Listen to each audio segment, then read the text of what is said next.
Hello everyone, मैं हूँ आप एडवोकेट तुलसी राम सिंह। आप देख रहे हैं मेरा यूट्यूब चैनल। तो कैसे हैं आप? आशा करता हूँ अच्छे होंगे। आज जो अपना टॉपिक है महिलाओं की सुरक्षा और बच्चियों की सुरक्षा, लड़कियों की सुरक्षा से रिलेटेड, और हमारा जो टॉपिक है हम आज पे ही डिस्कस करेंगे। जैसे कि आजकल अक्सर हम समाज में महिलाओं के प्रति अपराध को बढ़ते हुए देख रहे हैं। स्कूल से लेकर कॉलेज तक, कार्यस्थल तक भी महिलाओं से संबंधित अपराध छोटा मोटा मानकर नज़रअंदाज कर देते हैं और वह घटित होते रहते हैं। कानून की जानकारी के अभाव में महिलाएं भी ऐसे अपराधों को नज़रअंदाज करती रहती हैं और अपराधियों को दोबारा इस क्या कहते हैं अपराध को करने के लिए पुनः ये प्रोत्साहित होते रहते हैं। इस तरह के अपराध को हम नज़रअंदाज नहीं करना चाहिए, सतर्क रहना चाहिए और अपराधियों के विरुद्ध खुलकर दंडित कार्रवाई करने हेतु रिपोर्ट दर्ज अवश्य करवाएं। समाज में इस तरह के अपराधियों को दंड दिए जाने के बाद महिलाओं के विरुद्ध होने वाले विभिन्न अपराधों को रोका जा सकता है और कम भी किया जा सकता है। जैसे बलात्कार जैसी समस्याएं हमारे समाज में नासूर बन गए, उसे कम किया जा सकता है। भारतीय दंड संहिता के अंतर्गत महिलाओं का पीछा करना, उन्हें सेक्स अपील मनाना या उन्हें सेक्स डिमांड करना, उनके सामने निवस्त्र होना, उन्हें अश्लील वस्तुएं भेजना जैसे अश्लील चित्र, पॉर्न फिल्म भेजना, अश्लील पुस्तक पढ़ने के लिए देना, अश्लील कहानियाँ प्रेषित करना या ऐसे समस्त कृत्य संगीन अपराध की श्रेणी में आते हैं। पुलिस इन अपराधियों के लिए सीआरपीसी की धारा 154 के अंतर्गत एफआईआर दर्ज करती है और इन अपराधियों को अपराध की सज़ा दिलवाती है। आइए हम अगर देखते हैं आगे तो महिलाओं के विरुद्ध ऐसे बहुत सारे अपराध होते हैं। लघु अपराध मानकर उसे उपेक्षा की जाती है और अब वो बड़ा अपराध भी करते रहते हैं, और जिसे हम लघु अपराध मानते, आमतौर के बाद में छोटा मोटा अपराध मानते। बट हमारी जो सीआरपीसी से जो भारतीय दंड संहिता है उसमें इसे छोटा अपराध नहीं माना जाता। कम से कम 7 वर्ष की सज़ा इसमें और लंबा विचारण हो सकता है। भारतीय दंड संहिता 354 की धारा 354 के अंतर्गत जो किसी स्त्री की लज्जा भंग करने के आशय से यह कार्य करता है, उसकी लज्जा भंग करेगा, स्त्री पर हमला करेगा, आपराधिक बल का प्रयोग करेगा और दोनों में से किसी भी बात के कारावास जिसकी 1 वर्ष से लेकर 5 वर्ष तक की सज़ा हो सकती है, जुर्माने से भी दंडित किया जाएगा। भारतीय दंड संहिता की धारा 354 लज्जा भंग के आशय से स्त्री का आपराधिक बल प्रयोग करना, हमला करना यह दंडनीय अपराध है और इसमें से जैसा मैं पहले बता चुका हूँ 1 साल से 7 साल तक की सज़ा हो सकती है। जिसमें एक काफ़ी फेमस जजमेंट है जिसके बारे में आपके साथ मैं डिस्कस करूँगा।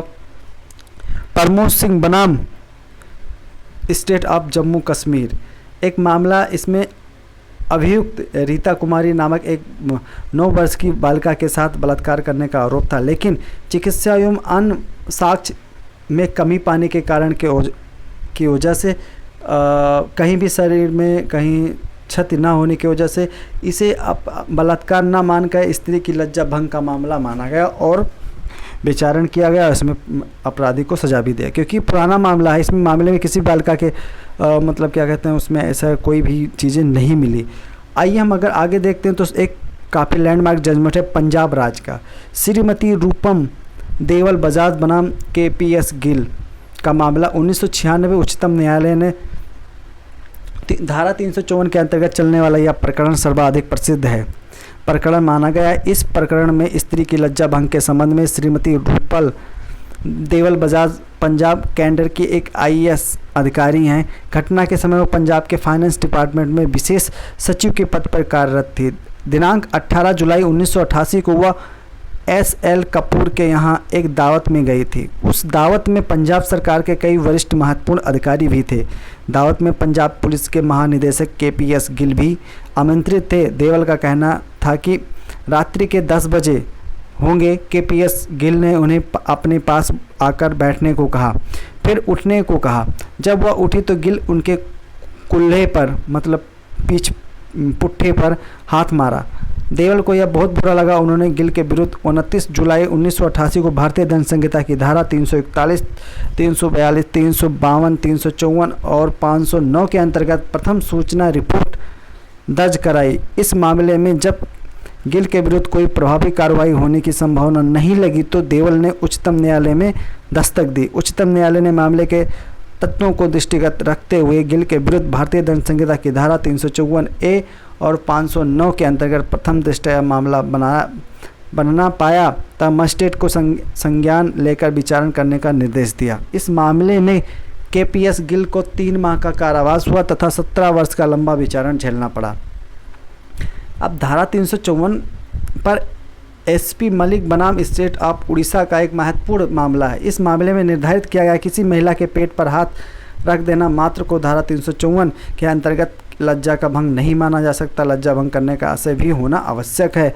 बाद में इस मुकदमे पांडुरंगा सीताराम भगवत बनाम स्टेट ऑफ महाराष्ट्र AIR 2005 उच्चतम न्यायालय ने के मामले किसी स्त्री को पीछे से अपने बाहों में जकड़ लेना या उसकी छाती दबाने को उच्चतम न्यायालय ने स्त्री की लज्जा भंग माना। न्यायालय ने कहा कि स्त्री की लज्जा भंग का मामला अक्सर मिथ्या नहीं होता है, क्योंकि सामान्य तौर पर कोई भी महिला अपने चरित्र को दांव पर नहीं लगाना चाहती है। कोई भी महिला पुलिस थाने में तब तक नहीं जाती जब तक कि उसके कोई प्रतिष्ठा गरिमा के संबंधित कोई बड़ी घटना ना घटित हो जाती है। IPC की धारा 354 के अंतर्गत स्त्री की लज्जा भंग के अपराध के गठन के लिए अभियुक्त को यह जानकारी मात्र पर्याप्त है कि उसके कृत्य से स्त्री की लज्जा भंग होना संभव है। आशय होना सदैव आवश्यक नहीं है।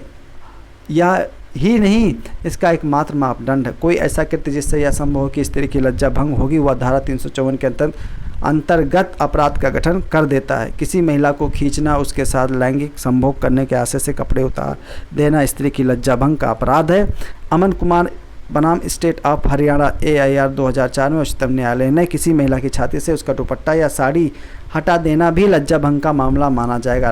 राजू पांडुरंगा महाले बनाम स्टेट ऑफ महाराष्ट्र AIR 2004 का मामला है, जिसमें 354(1) के तहत भारतीय दंड संहिता की धारा 354(a) के अंतर्गत किसी महिला के शारीरिक संपर्क या कुछ ऐसी क्रियाओं के माध्यम से लैंगिक संबंध बनाने तथा संबंधी प्रस्ताव रखा जा सकता जिससे सेक्स के लिए डिमांड माना जाएगा, और किसी भी तरह की कार्रवाई जिसमें अपराध से रिलेटेड हो सकती है और उसे सज़ा दिया जा सकता है। और उसके इच्छा के विरुद्ध दिखाना या अश्लील तस्वीरें भेजना, पोर्न भेजना, परिस्थिति जो कठोर कारावास जिसकी अवधि 3 वर्ष तक की हो सके जुर्माने से भी दंडित किया जाएगा। इसके अलावा महिला के कपड़े उतारने के आशय से आपराधिक बल का प्रयोग करना 354(b) यदि कोई पुरुष किसी महिला को सार्वजनिक स्थान में निवस्त्र होने के लिए बाध्य करेगा, आशय से उस पर हमला करेगा या उसके प्रति आपराधिक बल का प्रयोग करेगा, ऐसा दृष्टिकोण करेगा, दोनों में से किसी बात के कारावास जिसकी अवधि कम से कम 3 वर्ष तक की हो सकेगी या इससे अधिक 7 वर्ष तक की हो सकती है, जुर्माना भी हो सकता है, दंडनीय किया जाएगा। कभी कभी बेदानों महिलाओं के कपड़े फाड़ दिए जाते हैं, बीच बाजार में उन्हें निवस्त्र कर दिया जाता तो डायन उल्टा बोलकर उनका जुलूस निकाल दिया जाता तो यह एक संगीन अपराध की श्रेणी में आता है। इस प्रकार के अपराध में पुलिस बगैर वारंट के गिरफ्तारी करती है तथा दंड प्रक्रिया संहिता की धारा 154 के अंतर्गत कंप्यूटरीकृत FIR भी दर्ज करती है। महिलाओं को एकटुक घूरना, उनके चित्र उतारना। धारा 354(c) जब कोई महिला अपने किसी प्राइवेट काम में लगी हुई हो, जैसे कोई स्त्री कपड़े बदल रही है या नहा रही है या फिर कोई भी किसी प्रकार के काम कर रही है, वह प्राइवेट काम कर रही हो, ऐसा कर रही है, कोई पुरुष किसी स्त्री को एकटक देखेगा तथा उसे तस्वीर खींचेगा, तस्वीर को प्रसारित करेगा या किसी प्रकार की बार दोष सिद्ध होने पर 1 वर्ष का कारावास, अगर दोबारा भी इसी काम को करता है तो 3 वर्ष का कारावास हो सकता है। दूसरी बार इस प्रक्रिया में दोष सिद्ध होने पर 3 वर्ष से 7 वर्ष तक की कारावास भी हो सकता है, 7 वर्ष भी जा सकता है। स्त्री का पीछा करना या बार बार उसे संपर्क करने की प्रयास करना 354(d) 354(d) कहता है कि भारतीय दंड संहिता की धारा 354(d) महिलाओं का पीछा करना वाले अपराधों से संबंध में दंड का प्रावधान करती। आज समाज में देखने को मिलता है युवतियों के पीछे लफंगे लग जाते हैं, उनका स्कूल कॉलेज तक जाना दुर्लभ कर देते हैं, स्कूल कॉलेज की बस तक घर तक पीछा करते हैं। यानी आज इंटरनेट के युग में आपराधिक कुकर्मी मानसिक के लोग ईमेल या किसी अन्य इलेक्ट्रॉनिक संसूचना का प्रयोग करते हैं, बार बार किसी स्त्री को मॉनिटर करते हैं और बार बार संपर्क साधने का प्रयास करते हैं। यह दंडनीय अपराध है और जो संगीन और गैर जमानती इस प्रकार के अपराध में पहली बार दोषी सिद्ध होने पर 3 वर्ष का कारावास और दूसरी बार दोष सिद्ध होने पर 5 वर्ष तक के कारावास का और जुर्माना दोनों का प्रावधान रखा गया है। 354 के अंतर्गत स्त्री की लज्जा भंग करना और 354(d) के अंतर्गत स्त्री के कपड़े फाड़ देना सबसे गंभीर अपराध है जिसमें अधिकतम 7 वर्ष का कारावास हो सकता है। तो दोस्तों कैसी लगी ये इन्फॉर्मेशन कमेंट बॉक्स में ज़रूर कमेंट करके बताना और आप हमारे इस वीडियो से क्या सीखते हैं ये भी मुझे कमेंट करना, कितना अच्छा लगता है ये भी बताना।